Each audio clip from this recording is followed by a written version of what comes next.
Hi Robin, welcome to SaaShop Podcast. Thank you. So, could you tell me a bit about yourself and what do you do? Yeah, my name is Robin Pulkkinen. I'm the Group CFO for Revenio Group. I've been in that role now for almost 9 years. Prior to that, working for different US Silicon Valley-based technology companies. Pretty much all my history. At Revenio, we are a medical device company focusing on eye care diagnostic devices, perimeters, tonometers, world leader in many different technologies. In Revenio, half of our sales comes from the US. We sell straight to the end customers there. And then we cover, of course, more than 100 other countries, Europe, Middle East, Latin America, APAC region. So pretty much all over the world. Sounds good. So do you want to tell a little bit what Revenio does also in different countries, or is it the same thing? Yeah, in the US we have a direct sales force and we sell straight to the end users and customers. In the rest of the world we use distribution channels, distribution partners.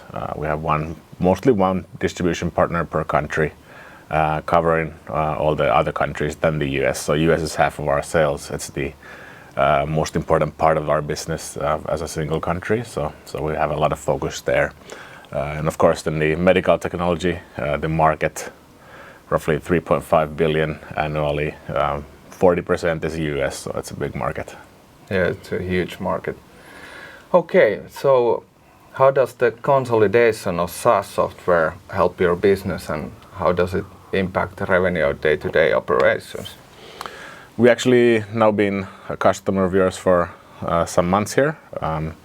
We do have, like in Australia, we have our software development teams there and in Italy as well, some in Finland.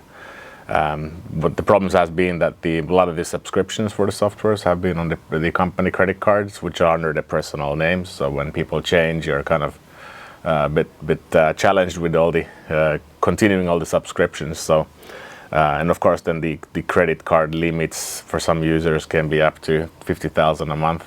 So it's also a financial risk if something goes wrong. Yeah. So we've been now then consolidating everything with you guys and it's been kind of helping first of all with the collecting all the receipts and getting all the details for each purchase, but also just the number of invoices coming in being a lot more controlled. So instead of getting 100 different SaaS invoices, we get like one consolidated invoice, which saves a lot of money. So processing purchase invoices for, I don't know, I think I read an article from Adobe earlier. They said that the cost for processing certain single invoices are between $10 and $40.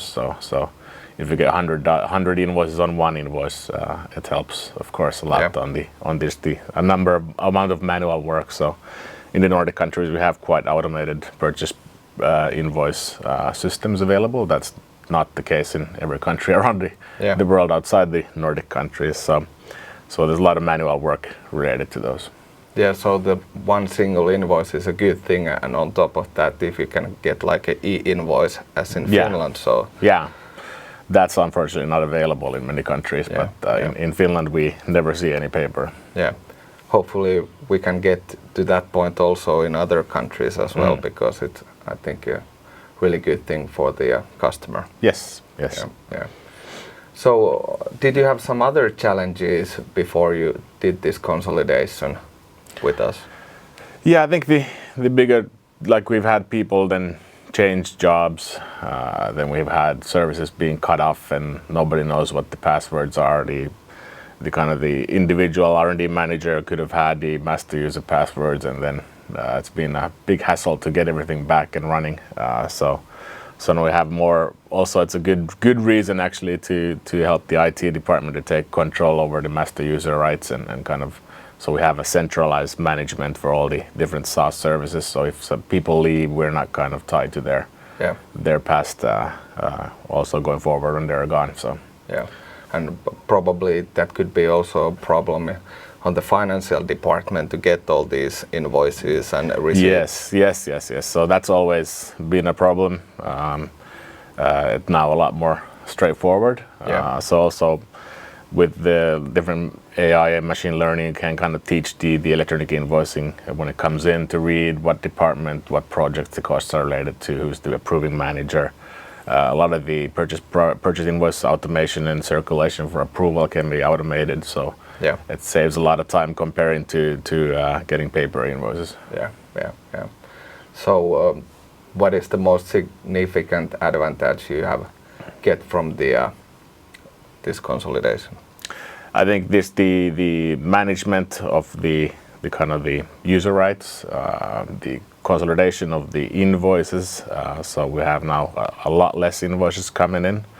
The continuation of the service when people change, the cost of processing purchase invoices, helping with the automated kind of approval circulation, and of course the payment side, it doesn't that much impact, but of course there's less payments. But some countries the payments are manual also, but not here. But for some countries that would be a big saving as well. So there is many good things. So how do you describe the cooperation and communication between us and Revenio? No, I think it's been very smooth, very easy to work with. So kind of close to the customer and want to hear what the customer needs. So it's been very easy for us to move over, and I haven't heard any complaints actually about the kind of implementation of the service. So that sounds really good. And so would you like to give an advice for other companies who are dealing with this kind of problems and before they are going to use probably some kind of consolidation? Yeah, I think there's definitely many benefits, like I said earlier. Just the number of manual or amount of manual work related to getting a lot different invoices, just to know what projects, what people they should be going to, what the user rights are, who's managing the different services, continuation of service when people leave. You have to have less credit on your company credit cards when you don't have to have them. Like some individuals in our company used to have like 50,000 monthly limit, which is not a typical amount for at least our company.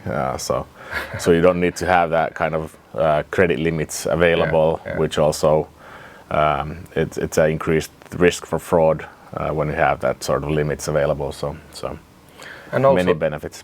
And also there might be some kind of savings when we have everything listed on the reports and that kind of stuff, so we can see unused licenses as well. Yes, definitely.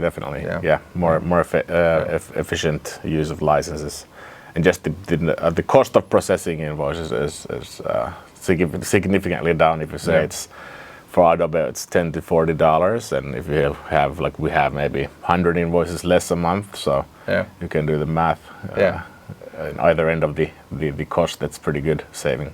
And there might be also on top of that some kind of labor cost as well. Yeah, definitely. Yeah. So it's actually probably included in the Adobe cost, the estimation of time spent by the accounting staff, for example. But, but it's definitely less manual work flows you have in the finance department, more automation. It's more reliable data that you get out as well. Sounds good, and thank you for being a customer for us. And maybe a slightly easier question here. So if you have to pick one NHL team from ice hockey, what would that be? Oh, that would be Toronto Maple Leafs, of course. Sounds good. Thank you, Robin. And thank you. Thank you.